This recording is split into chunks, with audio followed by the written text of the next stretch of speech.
So one more day tomorrow, and then we break. We focused a lot of situational stuff today, third down, red zone.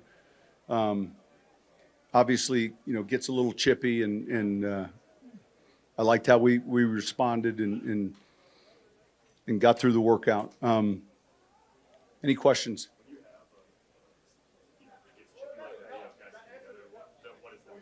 Yeah, the message is: look, we got to understand what we're trying to accomplish as a team, and it's always the challenge for the O&D linemen, and so and we also have to be able to understand discipline-wise how to get to the edge but not cross the line, and so games come up.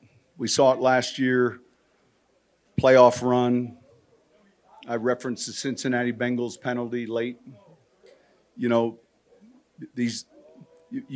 got to train yourself mentally to get on to the next play, and that's why we're doing what we're doing.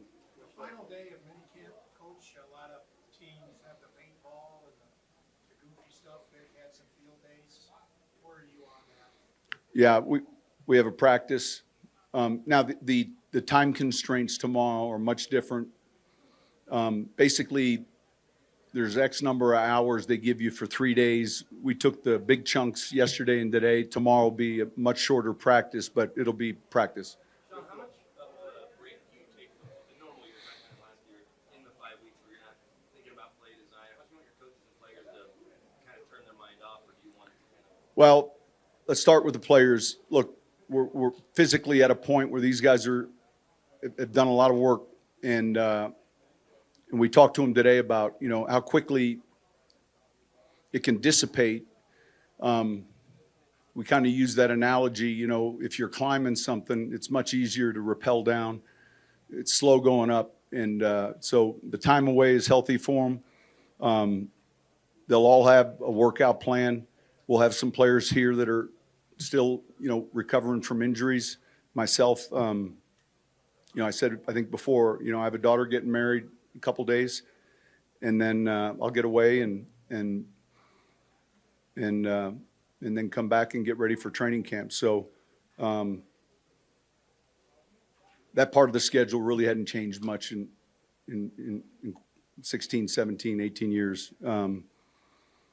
But I think what is different is these guys, I think, have a better understanding scientifically of where they're at, measurables regarding how they're lifting, how they're moving, how they're running. We've got data now. We never used to have that can reinforce kind of this is where you're at. And I think they're smart enough to understand, the importance of the off season and getting in a routine training. You've gone against Vance. He was an assistant and then basically the defensive coordinator. Now that you've been around him a little bit, what is he bringing? Well, there's a calmness to him and a professionalism to him that I appreciate. And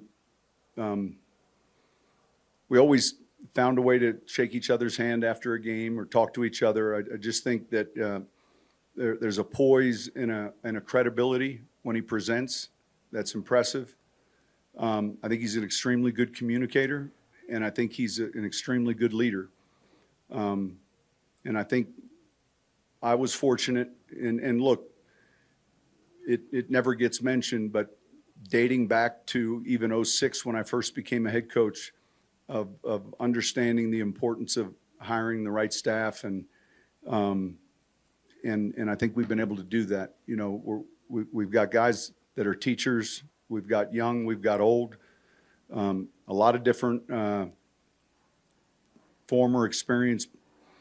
But I think with Vance, though, there is that calmness with him, and I think he's a good communicator.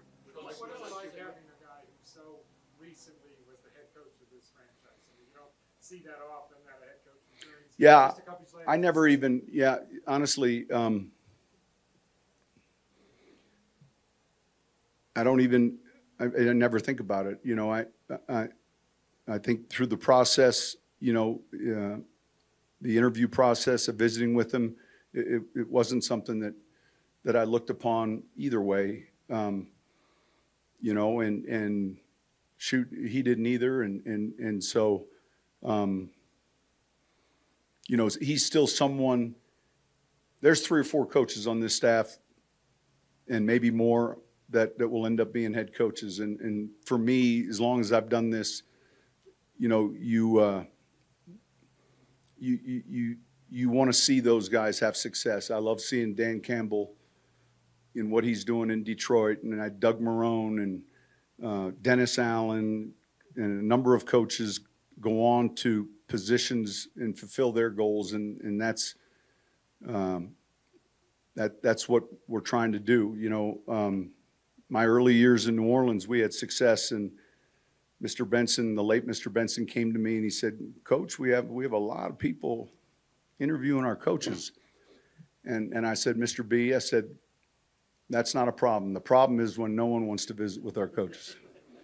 So I think we have a lot of talent on this staff, and it takes that, you know, to be successful. You talk a lot about pressure and how important it is for your guys, and obviously adding Frank Clark is big, but what have you seen from Jonathan Cooper, who's been, from our observation, he stood up to us? Yeah, and it's difficult because look, those are the groups that aren't in the pads, and it's you know, but you certainly see the get off and the explosion and the experience. But I think when we get into training camp, you then get a better feel. I'll get a better feel for a lot of these players that I still don't know well. I mean, I know them now, I know their names, but I've just seen it so many times. You know, when the pads come on, then you get a completely different perspective from a certain running back or a certain, you know, someone stands out and it becomes a little clearer. But he's important to what we're doing. Special teams, what do you, pairing Mike Westhoff and Copper together, what do you like about that? How they kind of split up? Yeah, they've been together. Look, they've been together, I don't know how many years, 7 or 8 years at the Jets. I love that we were able to get both of them. I was first able to hire Mike off a fishing boat, you know, probably early this season in New Orleans. We brought him in to help. He did a tremendous job. I really enjoyed being around him. He's a fantastic teacher. I've said it before, if there was a Hall of Fame of special teams coaches, you know, it would start with him. And then Ben has been a coordinator, had that experience. I mean, here's a guy who's served 2 tours and flown Apache helicopters for our country, and he too is an amazing teacher. And then Chris Banjo, you know, this is a true story. I'm at the Inverness Hilton, and I'm not finished hiring the staff. I've got maybe 8 guys hired, but I'm thinking of younger players that I might have had that would be good candidates to be entry-level coaches. And it's 10:30, and I just get my phone out, and I start with the 06 Saints roster, and I then went to 07, and then went to 08, and I just kept looking, and I don't know what year it was that I got to. I can't recall. Chris played for us for, I think, 3 years from Green Bay, and I get to that roster, and then I see Banjo, and I know that he just played. I mean, I covered one of their games for Fox. But I didn't know if he was going to continue to play, and then I'm still wide awake, so I get my phone out to see if I had Banjo in the phone, and sure enough, then I hit call. He answers, and this is all in the same 20 minutes, and I asked him, you know, what he's thinking about, and he had an interest. And a few days later, he's in here interviewing, and that's how